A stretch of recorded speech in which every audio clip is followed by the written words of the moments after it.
As-tu déjà eu ce fameux sentiment d'être quelque part, mais que quelque chose clochait? Tu es dans un lieu familier, mais qui te semble figé, vide, inutilement vaste, inexplicable, oppressant. Bienvenue dans les backrooms. Un monde qui n'existe pas, mais que ton esprit reconnaît.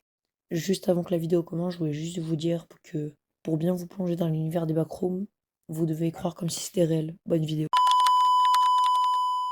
À l'origine, la première image des backrooms a été postée sur le forum 4chan en avril 2019. Un couloir jaunâtre, moqueté, éclairé par des néons bourdonnants, vide, sans fin.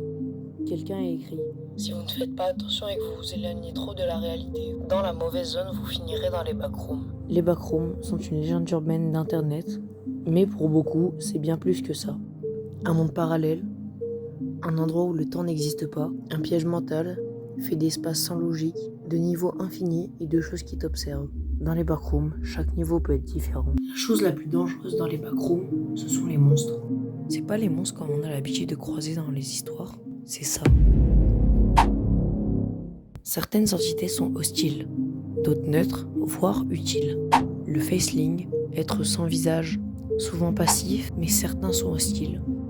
Le skin stealer, je sais pas si je prononce bien, créature humanoïde qui porte la peau de ses victimes, donc vous vous en doutez, c'est un être hostile. Le Hoods, anciens humains transformés en monstres. Le Smilers, deux yeux brillants dans la pénombre, à ne surtout pas regarder. Et la dernière entité, et cette entité s'appelle juste l'entité.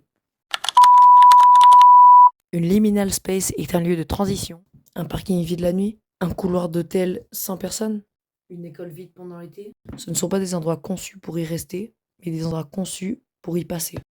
Mais quand tu t'y attardes trop, une étrange sensation te vient. Quelque chose ne va pas. Ton cerveau reconnaît l'endroit, mais ton instinct te dit de partir, parce que quelque chose cloche. Les liminal space jouent aussi beaucoup sur l'effet de la nostalgie. Les liminal space réveillent une sorte de nostalgie mêlée d'angoisse. J'étais ado, je visitais un hôpital abandonné avec des amis. À un moment, j'ai pris un couloir seul pour explorer. Et il a commencé à se répéter, les mêmes portes, la même tâche au mur. Encore et encore. J'ai paniqué, je suis revenu en arrière, mais personne. Pas de signal, plus aucune sortie. C'était comme si j'avais changé de bâtiment.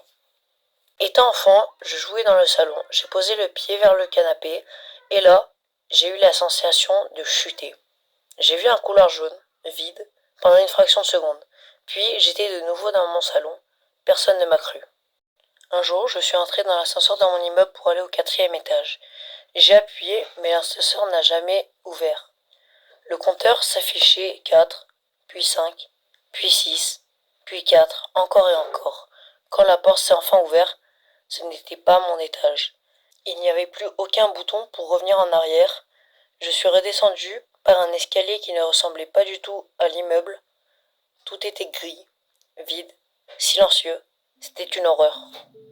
Ce ne sont pas des histoires inventées, ce sont des témoignages de milliers de personnes à travers le monde. Des situations similaires, des visions partagées, des lieux qui n'existent pas mais que toutes ces personnes ont vus. Et si ces espaces étaient réels mais dissimulés? Les backrooms sont peut-être plus que des lieux, ils symbolisent peut-être l'inconscience collective, ils symbolisent peut-être la peur de l'abandon, de l'oubli ou de l'isolement. Avec l'ampleur de la popularité de ces esthétiques, une esthétique est née. Des images floues, des musiques lentes, brumeuses.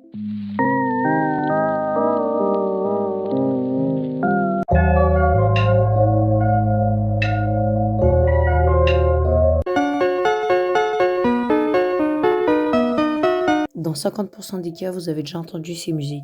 Ces images ont l'air toutes droites sorties d'un rêve. Ce style se nomme le dreamcore. Le dreamcore est attaché de près ou de loin à l'esthétique liminale. Quand nous voyons cette esthétique, on a l'impression d'avoir un peu de nostalgie, d'hypnose, voire même d'angoisse.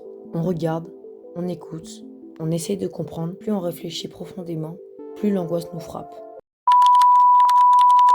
Et si les backrooms existaient réellement, pas dans la réalité, mais dans un monde partagé, un monde parallèle, une autre dimension, un endroit qu'on pourrait frôler physiquement, sans qu'on le sache. Tu as déjà ouvert une porte et d'un coup, plus de souvenirs. Tu sais plus pourquoi tu es dans la salle. Tu t'es déjà réveillé en pensant avoir rêvé d'un endroit impossible d'accès, impossible à traduire, impossible à décrire. Et si pendant un instant, tu y étais allé, sans le savoir, en pensant que tu étais en train de dormir et que c'était qu'un rêve? Au début, l'idée des backrooms était simple, effrayante, mystérieuse et originale. Et puis ensuite, trop de gens ont commencé à inventer des nouvelles entités, des nouveaux niveaux, ou faire des montages comme ça.